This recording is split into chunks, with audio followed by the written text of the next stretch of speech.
네, 반갑습니다. 송관종입니다. 최근에 미운 오리였던 반도체가 오늘은 이제 강한 움직임이 나왔는데 왜 반도체가 강하게 상승을 했는지 그리고 앞으로 이제 어떤 식으로 움직일지 여기에 대해서 집중적으로 분석을 해드리도록 하겠습니다. 자, 반도체 왜 상승의 날개를 달았을까요?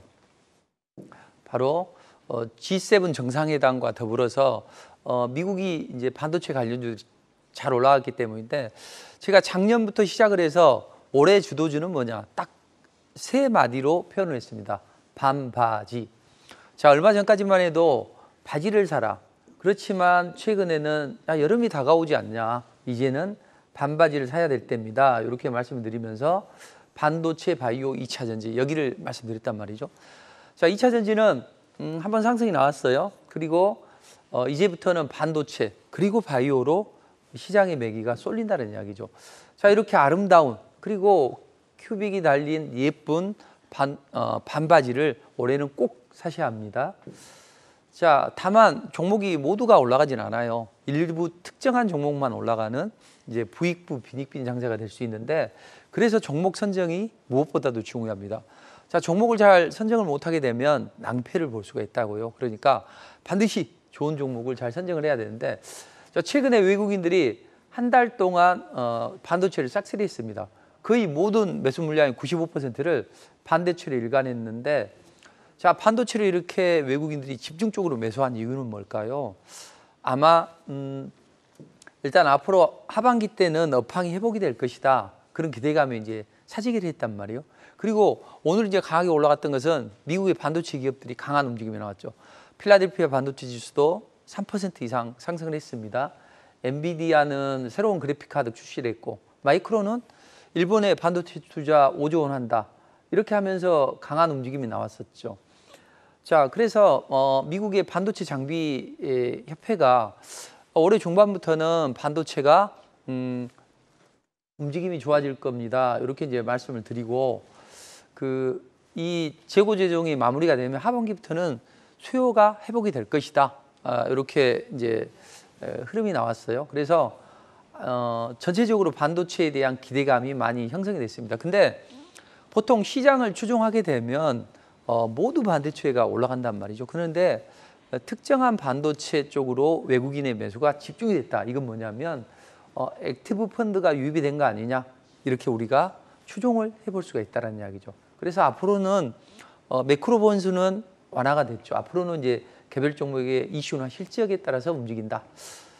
자, 그렇다면 왜 반도체가 움직였는지는 항상 말씀드렸죠. 미중 간의 패권 전쟁의 틈바구니 속에서 어떤 유망 섹터나 이런 쪽이 움직임이 나온다. 왜냐하면 대중국 압박 전략을 하려면 그쪽에 어떤 연합 라인을 형성을 하고 그쪽에 투자를 해야 될 거 아니에요. 그렇다 보면 그 섹터가 강해질 수밖에 없는 거죠.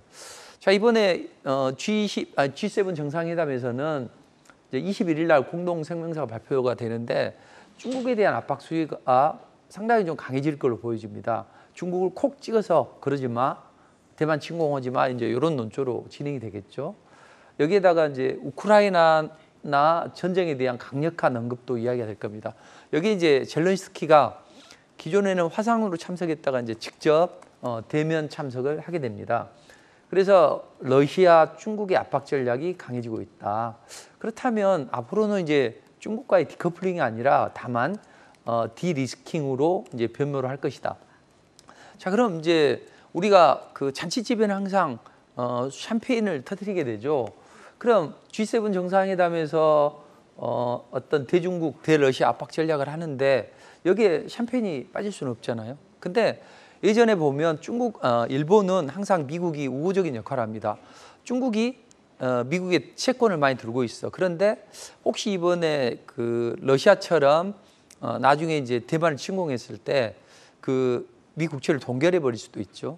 그래서 그런 우려감 때문에 매각을 많이 했다는 이야기죠. 매도를. 그런 물량을 다 이제 일본이 받아주고 또는 일본이 야, 지금은 뭔가가 필요하기 때문에 우리 지금 옥수수 좀 사줘. 이렇게 해서 옥수수를 사기도 하고 이런 움직임이 나온다는 거죠.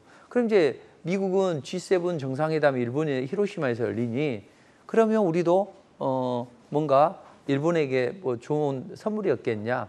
그래서 너희가 봤더니 반도체 제국을 재건하는데 박차를 가하고 있어. 우리가 줄 수 있는 건 뭐냐?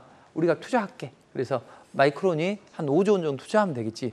대신 너희가 좀 한 2조 원 정도는 부담해. 이런 식으로 해서 대중국 압박, 대러시아 압박 전략의 일환으로 했고, 그 잔치가 이루어지면서 반도체 투자라는 이런 흐름이 나오면서 이제 관련주들이 움직였단 말이죠.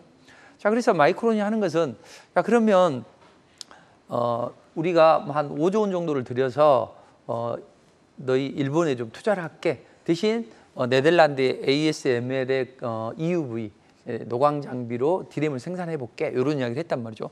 일본에는 사상 처음으로 반입이 되는 거예요. 왜 그랬을까요? 마이크론이 바이든이 그냥 우방국이고 제일 그래도 미국 말을 잘 들어서 그렇게 이야기를 했을까요? 아니죠. 그 이유는 마이크론은 거의 한 50% 이상을 대만에서 생산을 한다고요. 그래서 그 리스크를 해소하려고 하는 거죠. 그래서 지금 일본은 어차피 반도체를 재건을 해야 되는 것이고, 과거에 한 50% 이상은 일본의 반도체였잖아요. 근데 이 재건을 해야 되는 것이고, 미국의 입장에서는 미국의 마이크론이 대만에서 60% 이상을 생산해내는데, 만약에 지난번에 홍콩 문제처럼 홍콩을 이제 범죄인 인도 조약으로 했잖아요. 그러니까 달러가 많이 부족해, 중국에는. 그래서 기존에 이제 샹하이방 인사들이 중국의 돈을 다 독식을 한다고요. 이 사람들이 다 태자당의 그 시진핑이 당선이 되니까 다 이제 숨어들었어요, 홍콩으로. 그러니까 이 달러를 본국으로 송환하기 위해서 범죄인 인도 조약을 맺었고, 그 사람들 죄를 뒤집어 씌워서 본국으로 송환하면 돈은 당연히 따라오겠죠. 이런 식으로 했는데 서방에서 그렇게 반대를 하고 안 된다고 했지만 결국에는 어떻게 됐습니까? 결국에는 중국은 자기들이 원하는 대로 이루어졌죠. 분명히 대만도 이런 식으로 전개를 할 것이다. 그렇다면 TSMC, 마이크론이 대만에서 60%를 생산하는데, 만약에 그런 사태가 벌어졌을 때 상당히 반도체 수급에 영향을 미치겠죠. 그러다 보면 당연히 차량용 반도체나 이런 것들도 부족하고, 그래서 이런 반도체 공급망 리스크를 분산시키려고 서로 이해관계가 맞아 떨어졌다. 그리고 앞으로 언제든지 중국이 이걸 대만을 침공할 수 있고, 그렇기 때문에 이쪽 거래처를 이제 공급망을 이제 다변화하는 거죠.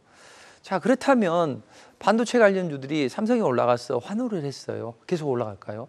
그렇지는 않아요. 그렇지는 않는데, 그럼에도 불구하고 당분간은 이제 반도체 강세가 좀 미어지는 흐름이 나오겠죠. 그렇다면 여러분들은 삼성, SK하이닉스 어떤 걸 사고 싶어요?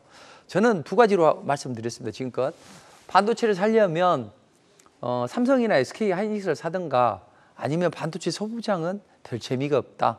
오히려 복합 테마나 또는 디스플레이나 아니면 새내기주를 사라. 이런 말씀을 이제 드렸을 겁니다. 자, 삼성은 어떤 걸 사시겠어요? 삼성은 외국인의 수급이 좋다고요. 최근에 코로나 전에 58%에서 최근에 52%까지 떨어졌습니다. 채워야 될 거 아니에요. SK하이닉스는 DDR5 쪽에서는 삼성에 좀 앞서 나간다, 이런 이제 평가를 받고 있죠. 그래서 AI가 지금 최근에 시장의 주력이 되고 있는데, AI 서버의 주력이 DDR5라는 이야기죠. 그러니까 DDR5를 SK하이닉스가 잘 영업을 해서 2분기에도 실적이 생각보다는 그 적자폭이 축소될 수 있겠다, 이런 기대감이 형성이 되면서 기관은 또 SK하이닉스를 샀다는 이야기죠. 어떤 것이든 좋다고 보여집니다. 두 개 중에 우리가 뭐 골라 잡아도 상관없다. 이제 다만 이제 이게 집중적으로 올라갈 건 아니다. 사실 제가 이제 그 삼성전자나 SK를 그닥 좋아하지는 않습니다. 왜냐하면 삼성이나 SK하이닉스는 외국인들, 기관들, 이런 공적 자금을, 큰 자금을 운용하는 사람들이 하는 거지, 개인 투자자분들은 수익률이 우선이잖아요. 그것보다는 오히려 저는 DB하이텍이나 또는 한미반도체 이런 종목들을 더 선호합니다. 그래서 제가 지난번에 이제 DB하이텍이 강성구 펀드가 집중적으로 매수하면서 올라갔죠. 그때 저는 DB하이텍을 봐라. 이제는 그 한미 반도체를 가야 된다. 제가 이제 리포팅을 해드렸단 말이에요. 한미 반도체를. 왜 올라갔습니까? 여기 보시면 적자를 찍는다고 2분기 연속 적자. 그럼에도 불구하고 리포팅을 해드렸어요. 그 이유는 뭐냐면 일단은 이 종목은 AI 반도체 수요가 급증을 하면 고대역폭 증설 장비가 직접적인 수혜를 받을 수 있다. 그래서 글로벌 반도체 업체가 또 세계 10대 반도체 장비 업체에 선정을 하면서 역시 투자를 할 수 있는 건 이런 거밖에 없다. 그래서 저는 투자자들에게 그런 말씀 드렸습니다. 반도체를 좋아하거나 반도체를 하나 꼭 사고 싶다면 이런 건 그냥 눈 감고 사 두고 가면 간다. 근데 오늘 이제 상한가는 못 갔어요. 근데 앞으로 이제 봉 5개는 나오겠죠. 차라리 이런 거나 아니면 바닥권에 있는 동진 세미캠 같은 종목을 저점 리스크가 없으니까 이런 종목을 사야 된다. 이런 말씀 드려서 이제 이런 종목들이 강하게 올라갔는데 그러면 삼성전자나 SK 하이닉스를 사든가 아니면 한미 반도체나 이런 종목을 사는 게 좋고 대신 저는 이제 반도체 소부장이 오늘 조금씩 한 6%좀 센 것은 10% 넘게도 올라갔단 말이죠. 근데 이런 종목들이 좋냐? 저는 아니다. 그 중에서도 DDR5 관련주를 사라.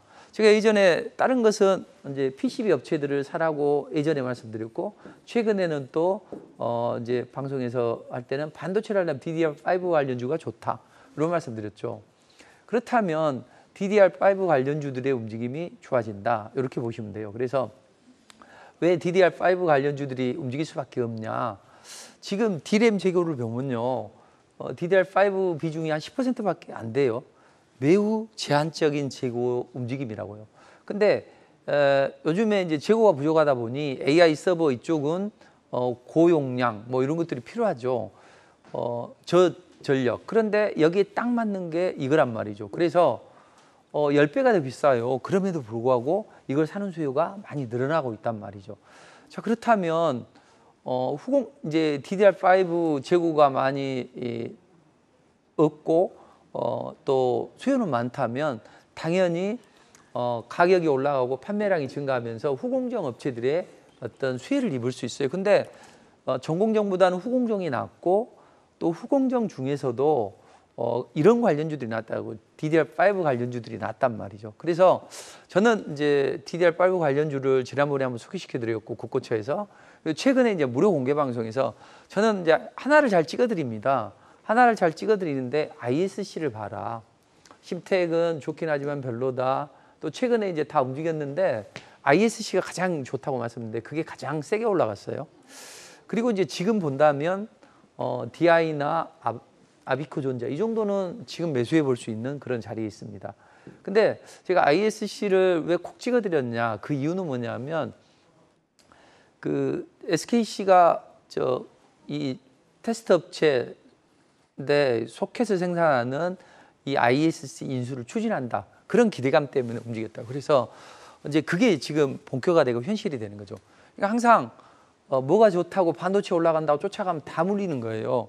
이게 일부 종목은 세게 올라가지만 나머지 종목은 올라가다가 만단 말이죠. 그럼 쫓아가면 고점에서 다 모조리 물리는 거예요.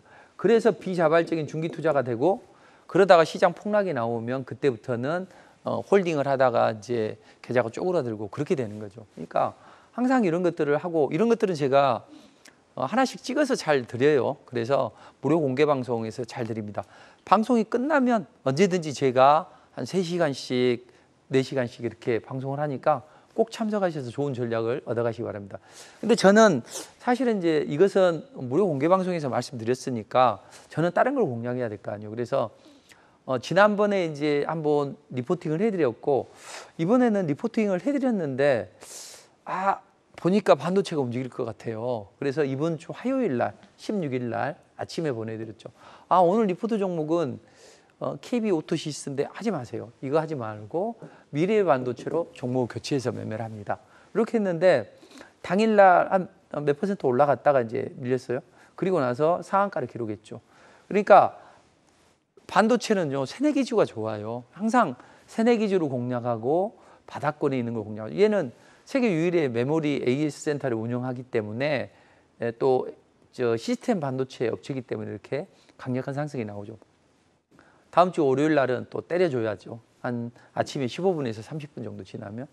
저는 상당히 셀렉 퀴즈들을 좋아해요. 이런 것들로 올라가면 뭐 20몇 % 이렇게 잘 올라가잖아요. 그래서 최근에 저는 뭐 한미 반도체나 동진 세미캠 그리고 미래 반도체나 또는 이런 그 마이크로 투 나노 이걸 이제 말씀드렸는데 사실은 이번 주에 말씀드렸던 미래 반도체도 있고 또 전주에 집중적으로 말씀드렸던 한미 반도체나 이런 종목들도 있다는 말이죠. 다만 그 미리미리 시장을 앞서 나가야죠. 뭐가 올라간 다음에가 아니라 앞으로 올라갈 것 같다 그러면 상승 직전에 하는 게 좋다. 그렇다면 아까 반도체 관련주는 조금 이제 제가 무료 공개 방송에서 또 디테일하게 좀 말씀드릴 테니까 뭐 LH 백금이나 이런 좋은 종목은 말씀드리도록 하겠습니다. 자, 두 번째. 자, G20 정상회담 관련주들이 많이 움직이죠. 반도체도 G20 정상회담, G7 정상회담 관련주고 양자 컴퓨터도 G7 정상회담으로 인해서 상당히 좋아질 수가 있습니다.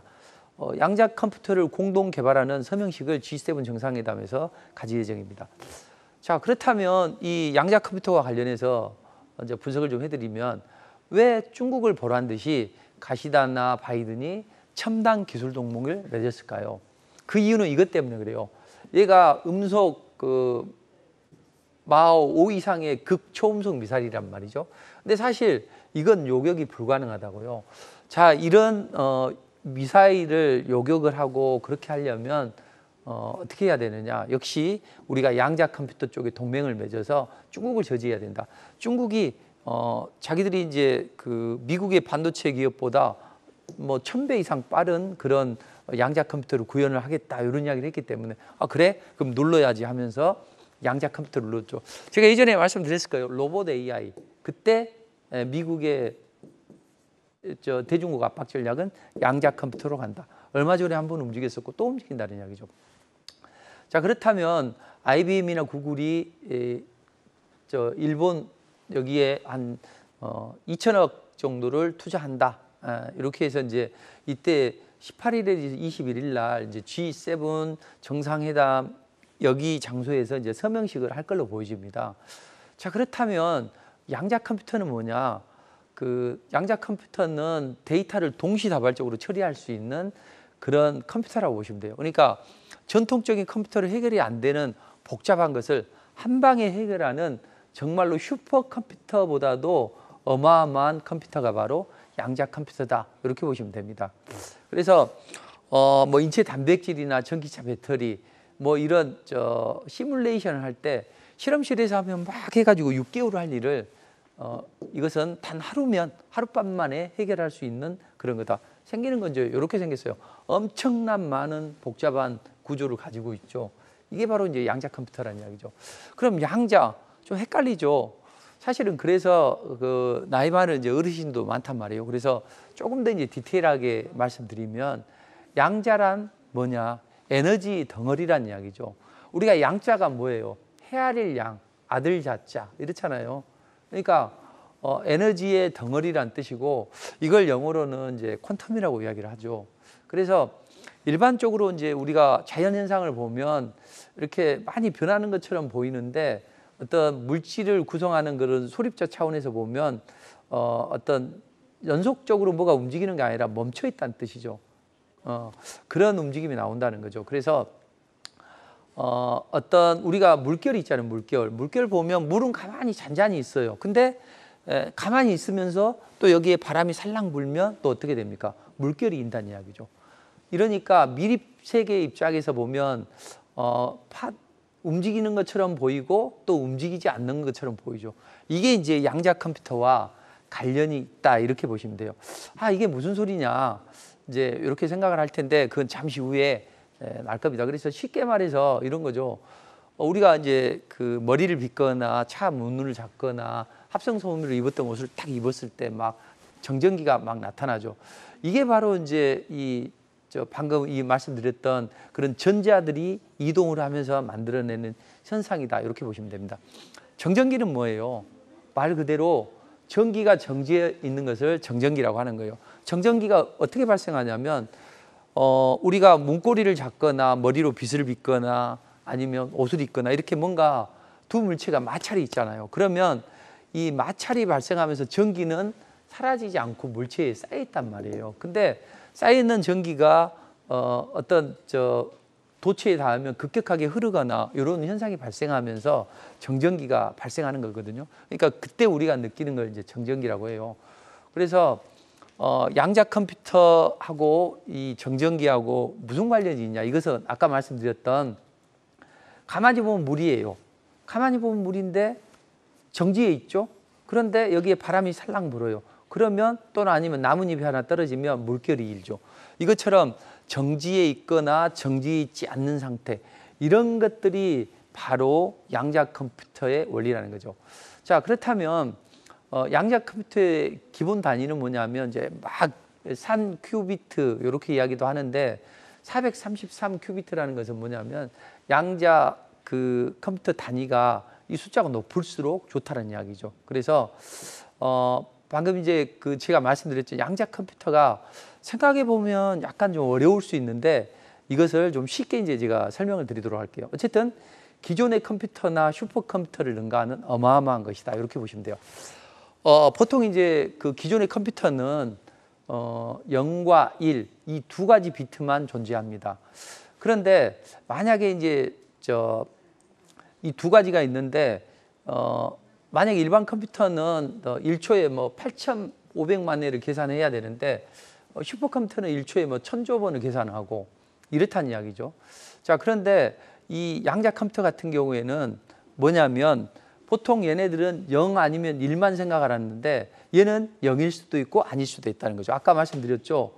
그 물일 수도 있고 가만히 정지해 있는 물일 수도 있고 또 바람이 일거나 나뭇잎이 떨어져서 물결일 수도 있고 정지해 있는 상태인 것 같은데 또 움직이는 상태, 0인 것 같은데 0이 아닌 것 같은데 되게 유형이죠. 둘이 싸워서 사부님 얘가 이랬어요. 그러니까 네 말이 맞다. 또 얘가 와서 아니요 그게 아니라 이렇게 됐어요. 네 말도 맞네. 이런 거라는 거죠. 양자 컴퓨터가. 그러니까 멈춰 있는 것도 같고 아닌 것도 같고. 자, 우리가 이제 그 어디 드라마나 영화를 이제 봤을 때 이런 흐름이 많이 나왔을 거예요. 뭐냐면 우리가 이제 양자 컴퓨터의 단위가 3큐비트라고 생각을 해보자고요. 그러면 3큐비트면 0하고 1로만 이루어지니까 000 또는 001, 뭐 010, 뭐 이렇게 수많은 조합이 있을 거 아니에요. 근데 이 세 개의 조합을 하려면 총 8가지 정도 형태가 나타납니다. 이렇게 8가지가 나타나요. 근데 이 컴퓨터, 일반 컴퓨터 같은 경우에는 이걸 이제 일일이 계산하잖아요. 우리 그 드라마나 이제 범죄 영화 같은 데서 보면 이제 숫자를 이제 4자리를 맞춰야 되는데 3자리를 이제 2자리는 대강 알겠거든요. 근데 2자리는 모르겠어요. 그러면 이걸 조합할 때 뭐 02를 했다가 02, 03, 04, 05, 06 이런 식으로 하는 게 일반 컴퓨터고 조금 또 이렇게 촥 뭐 기계가 돌아가면서 하는 것처럼 하는 게 슈퍼컴퓨터고 이 양자 컴퓨터는 이것을 지가 한 방에 해결을 해버린다는 거죠. 그래서 방금 말씀드렸던 약간 양자 컴퓨터가 에너지의 덩어리다. 근데 일반적으로 보면 이게 멈춰 있을 수도 있고 파동이 있을 수도 있다. 물이라는 건 가만히 있으면 멈춰 있지만 나뭇잎이나 바람에 의해서 파동이 일는 것처럼 보통 컴퓨터는 0하고 1을 일일이 이렇게 좀 뭐랄까요? 좀 바보처럼 그렇게 계산을 하는데 얘는 0일 수도 있고 아닐 수도 있어. 그러니까 이렇게 복합된 상태로 이걸 조합을 하기 때문에 그런 상태를 얘가 허용을 한다는 거죠. 이 컴퓨터가. 그렇기 때문에 양자 컴퓨터는 슈퍼컴퓨터가 1초에 뭐 수천 조 뭐 계산할 걸 단 한 방에 때려서 해결을 할 수 있다는 거죠. 그럼 슈퍼컴퓨터 만드는데 돈도 엄청나게 많이 들고 유지 비용도 많이 드는데 이 양자 컴퓨터는 그렇게 할 필요가 없다는 거죠. 그래서 이게 이제 신약 개발이나 기후를 예측하거나 엄청난 데이터를 이제 분석하는 데 사용된단 말이죠. 그래서 한평남지대요. 여기 안에 양자 컴퓨터가 들어가 있어요. 그러니까 얼마나 비용이 절약돼요. 그래서 앞으로는 금융이나 아니면 화학 분야, 암 치료 또는 알츠하이머 특효약을 개발하고 우주항공 쪽에 다양하게 쓰일 수 있다는 거죠. 자, 그렇다면 지금 그 양자 컴퓨터는 지금 433을 만든다고 하는데 일본은 지금 어디까지 와 있냐? 그러면 2022년도 최초 상용한 이제 PC 크기의 양자 컴퓨터인데 이것은 이제 그 PC만 하고 무게도 이 정도 나와요. 근데 이게 사실은 성능이 뛰어나지는 못해요. 그래서 아까 우리가 000, 001 이렇게 하는 상큐비트이다 보니 그러다 보니 이게 뭐 연구실용으로 사용되지 크게 사용되지는 못하다. 그래서 양자 컴퓨터는 앞으로 이제 어떤 IT의 어떤 게임 체인저가 될 수 있다. 그래서 암 정복이나 기후 예측까지도 가능하고. 근데 우리는 이만큼 투자를 하고 있잖아요. 미국은 저만큼 투자를 하고 중국은 저만큼 하는데 우리 정부가 투자를 활성화시킬 수밖에 없고 중국은 이 분야를 엄청나게 앞서가고 세계 선진국이 따라가는데 우리는 보이지도 않는 점 정도라는 거죠. 그래서 펀드 규모도 이 정도밖에 되지 않기 때문에 우리는 앞으로 이쪽을 잘 봐야 된다. 그래서 이 복잡한 이 양자 컴퓨터로 인해서 이제 전 세계 부들이 이런 양자 컴퓨터나 또는 이제 양자 컴퓨터하고 같이 사촌 형제지간이 핵융합이란 말이죠. 이쪽에 대규모 투자를 한다는 이야기죠. 우리 AI 챗봇 아시죠? 그쪽에 투자했던 이 CEO가 이 핵융합 스타트업 기업에 5천억 이상 투자를 했어. 그리고 제피 베이조스나 빌 게이츠도 이쪽에 엄청난 투자를 하고 있습니다. 자, 그러면 저 사람들은 돈 많아서 저렇게 투자를 하는데 투자자 여러분은 어떻게 하셔야 됩니까? 관련주를 투자하시면 되겠죠. 핵융합 관련주, 그 다음에 양자 컴퓨터 관련주.